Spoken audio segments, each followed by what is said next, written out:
जय हिंद दोस्तों। तो आप सभी को फिर से mastermind academy official YouTube channel में आप सभी का स्वागत है। उम्मीद करते हैं कि आप सभी लोग अच्छे होंगे।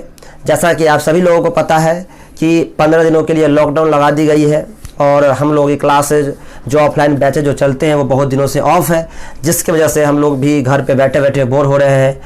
तो मैंने सोचा हो कि चलिए आप लोगों के लिए कुछ वीडियो पहुंचाया जाए, जिसके माध्यम से थोड़ा आप लोग भी पढ़ें और इस तरीके से आप लोगों की पढ़ाई की कंटिन्यूटी बनी रहे और हम लोग आगे कुछ अध्ययन करते रहें। तो अभी हाल ही में आरबीआई के जो उपराज्यपाल होते हैं उसकी नियुक्ति हुई है, जिनका नाम है श्री टी रविशंकर। 3 मई 2021 को उनकी नियुक्ति हुई है। तो मैंने सोचा हो कि चलो आरबीआई पे पूरा कंप्लीट वीडियो बना दिया जाए ताकि आप लोगों की पूरी जानकारी मिल जाए। तो आइए हम जानते हैं कि आरबीआई क्या है, कैसे इनका गवर्नर की नियुक्ति कैसे होता है, कब इसका स्थापना हुआ था, इसका हेडक्वार्टर कहाँ है, तो एक एक करके हम जानते हैं। तो वीडियो स्टार्ट करते हैं। देखिए, सबसे पहले हम आरबीआई हम जानते हैं, इसका पूरा नाम रिजर्व बैंक ऑफ इंडिया, यहाँ आप देख सकते हैं रिजर्व बैंक ऑफ इंडिया लिखा हुआ है, यदि हिंदी में भी भारतीय रिजर्व बैंक। तो पहली बार भारतीय रिजर्व बैंक की जो स्थापना हुई थी वह कोलकाता, यानी उस टाइम में जब कलकत्ता उसका नाम था, तो 1 अप्रैल 1935 को इसकी स्थापना कलकत्ता में हुई थी। याद रखिएगा, 1 अप्रैल 1935 को कलकत्ता में हुई थी, लेकिन उस समय हेडक्वार्टर कहाँ थे? कोलकाता में हेडक्वार्टर थे। लेकिन वही हेडक्वार्टर 1937 में कलकत्ता से मुंबई ट्रांसफर कर दिया गया, मुंबई। तो वर्तमान में आरबीआई के हेडक्वार्टर कहाँ है? मुंबई में है। और पहले जब इस समय स्थापना हुई थी उस समय हेडक्वार्टर कहाँ थे? उस समय थे कलकत्ता में, यानी जो 1937 में कलकत्ता से कहाँ कर दिया गया? मुंबई कर दिया गया। तो याद रखिएगा, 2 क्वेश्चन यहाँ से बन सकता है कि जिस समय आरबीआई की स्थापना हुई थी उस समय हेडक्वार्टर कहाँ थी? तो कलकत्ता में, लेकिन वर्तमान में उसके हेडक्वार्टर कहाँ है? तो मुंबई में है। और उसके ट्रांसफ़र कब किया गया हेडक्वार्टर को? तो याद रखिएगा 1937 में। अब हम देखते हैं आगे वर्तमान में इनके गवर्नर कौन है। तो वर्तमान में गवर्नर है शक्तिकांत दास। याद रखिएगा, शक्तिकांत दास, और ये 25वें नंबर के गवर्नर है, यानी इससे पहले 24 गवर्नर बन चुके हैं, ये 25वें नंबर के गवर्नर है शक्तिकांत दास।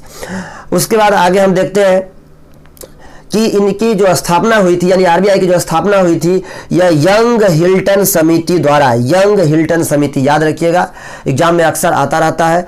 तो यंग हिल्टन समिति की सिफारिश पर, और इसके लिए जो अधिनियम था वो था भारतीय रिजर्व बैंक अधिनियम 1934 के तहत इसकी स्थापना हुई थी। याद रखिएगा, भारतीय रिजर्व बैंक अधिनियम 1934 के तहत इसकी स्थापना हुई थी और समिति था यंग हिल्टन समिति।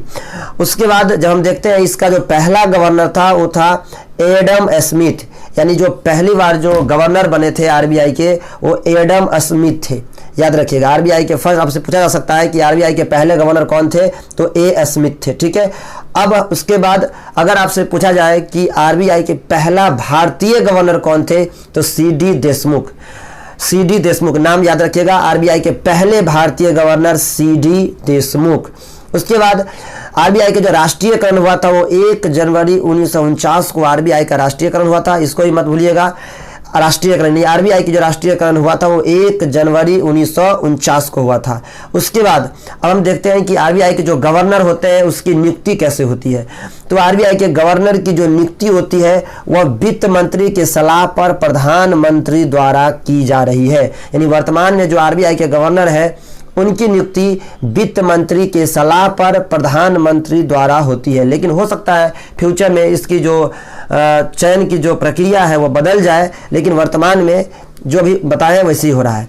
उसके बाद अगर हम बात करें कि आरबीआई में तो 1 गवर्नर होते हैं, लेकिन 4 उप गवर्नर यानी उपराज्यपाल होते हैं। तो 4 उपराज्यपाल में पहला है श्री महेश कुमार जैन, याद रखिएगा, पहला श्री महेश कुमार जैन, दूसरा एमडी पात्रा, तीसरा श्री एम राजेश्वर राव, और चौथा जो अभी जिनको हाल ही में नियुक्ति हुई है, यानी 3 मई 2021 को इनकी नियुक्ति हुई है, तो इनका नाम है श्री टी रविशंकर। तो ये करंट अफेयर्स का क्वेश्चन बन सकता है। याद रखिएगा कि हाल ही में टी रविशंकर जो भारतीय रिजर्व बैंक के उपराज्यपाल के पद पर नियुक्त हुए हैं, उनकी नियुक्ति कब हुई ये पूछा जा सकता है। तो याद रखिएगा मई में, और इनका नाम भी पूछा जा सकता है, तो ये भी याद रखिएगा श्री टी रविशंकर। ठीक है। और उसके बाद हम आरबीआई के लोगों के बारे में जरा बात करते हैं। उनका जो चिन्ह है उसमें आप देख सकते हैं ये रॉयल बंगाल टाइगर है, ये भी याद रखिए कि रॉयल बंगाल टाइगर है। उसके बाद पीछे में आपको एक पाम ट्री यानी तार का पेड़ दिखाई देगा, जिसको हम पाम ट्री कहते हैं इंग्लिश में। तो इसे भी आपको याद रखना है क्योंकि अक्सर एग्जाम में पूछा जाता है। तो उम्मीद करते हैं कि आप लोगों को ये छोटी सी वीडियो आप लोगों को पसंद आया होगा। अगर आपको पसंद आता है तो आप वीडियो को लाइक जरूर करना और शेयर सब्सक्राइब करना ना भूलें। चलिए, आप सभी का देखने के लिए धन्यवाद। Thank you.